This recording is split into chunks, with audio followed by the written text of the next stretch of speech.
वंदे मातरम के किन छंदों को राष्ट्रीय गीत के तौर पर अपनाया जाए, ये फैसला सर रविंद्रनाथ टैगोर और सुभाष चंद्र बोस जी जैसे नेताओं के परामर्श के बाद हुआ। क्या अब हम उन महान नायकों की समझ पर प्रश्न चिन्ह उठाएंगे? उन्हें देश को बांटने वाला और तुष्टीकरण करने वाला कहने का पाप करेंगे?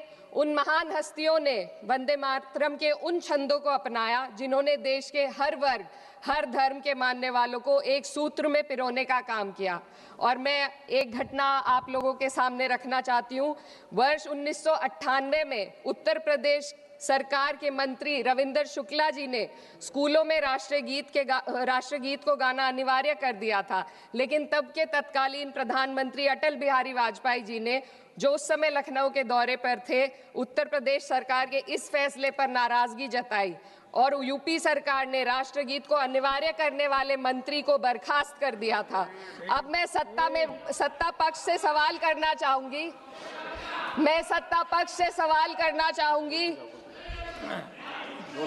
बोलने दीजिए।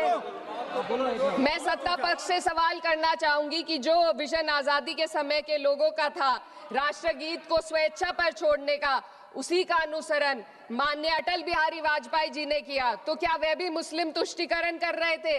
जी नहीं, अटल बिहारी वाजपेयी जी राजधर्म निभा रहे थे। देश में सब धर्मों को एक साथ लाना, सबके जज्बात का एहसास करना ही सबसे बड़ा राष्ट्रवाद है। माननीय अध्यक्ष महोदय, आज हमें वंदे मातरम के असली भाव को समझना जरूरी है।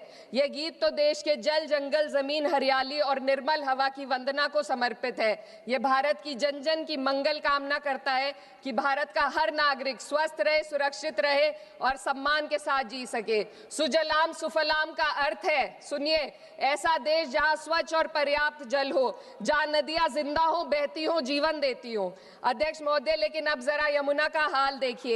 दिल्ली प्रदूषण नियंत्रण समिति की 2025 की रिपोर्ट बताती है कि यमुना के कई हिस्सों में बीओडी स्तर 127 mg पर लीटर है तक पहुंच चुका है, जबकि किसी जीवित नदी के लिए ये 3 mg पर लीटर से कम होना चाहिए। ये सिर्फ नदी का संकट नहीं है, ये किसान का संकट है। नमामि गंगे के नाम पर हजारों करोड़ रुपए खर्च हो गए, लेकिन सच्चाई ये है कि आज भी गंगा और यमुना के किनारे किसान मजबूरी में उसी जहरीली पानी से खेती कर रहा है। वही जहर अनाज में उतरता है और वही जहर किसान की जिंदगी को धीरे धीरे खत्म कर देता है। अध्यक्ष महोदय, जब पानी जहर हो जाएगा तो सुजलाम कैसे होगा? जब किसान बर्बाद होगा तो सुफलाम कैसे होगा?